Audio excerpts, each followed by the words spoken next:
right, guys, so we're day 4 of the Megan Boswell trial. That's the Tennessee versus Megan Boswell, and pictured there in stripes is Megan, and then her daughter, Evelyn, there, the little lady that you see in black pictured. Megan is charged with the unaliving of her daughter, Evelyn, along with many other charges, basically pertaining to lying to law enforcement. This trial is expected to last around 3 weeks. We have heard that there will be around 90 different witnesses that will testify, and just in the last few days, we've seen quite a few. This week, we've heard from Megan's father, some of Megan's friends, different law enforcement officers, along with CPS workers as well. We also heard from Megan's foster mother as well.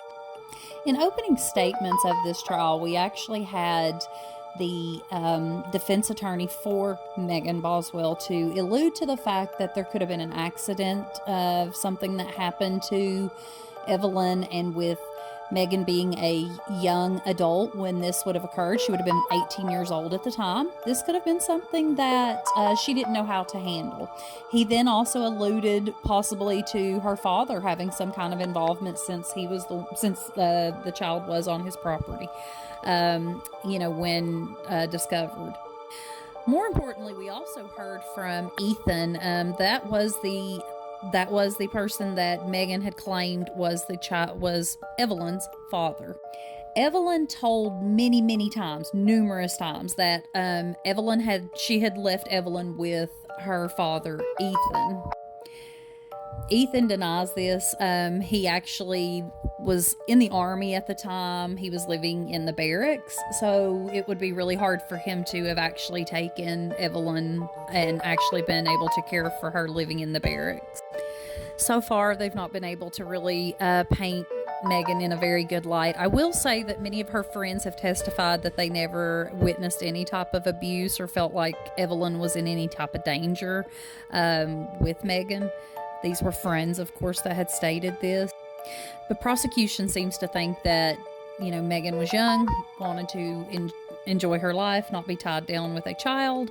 And that's kind of what they've kind of alluded to, that they feel that this was more of she wanted to have her child not be a burden to her. She wanted to be young, enjoy her life.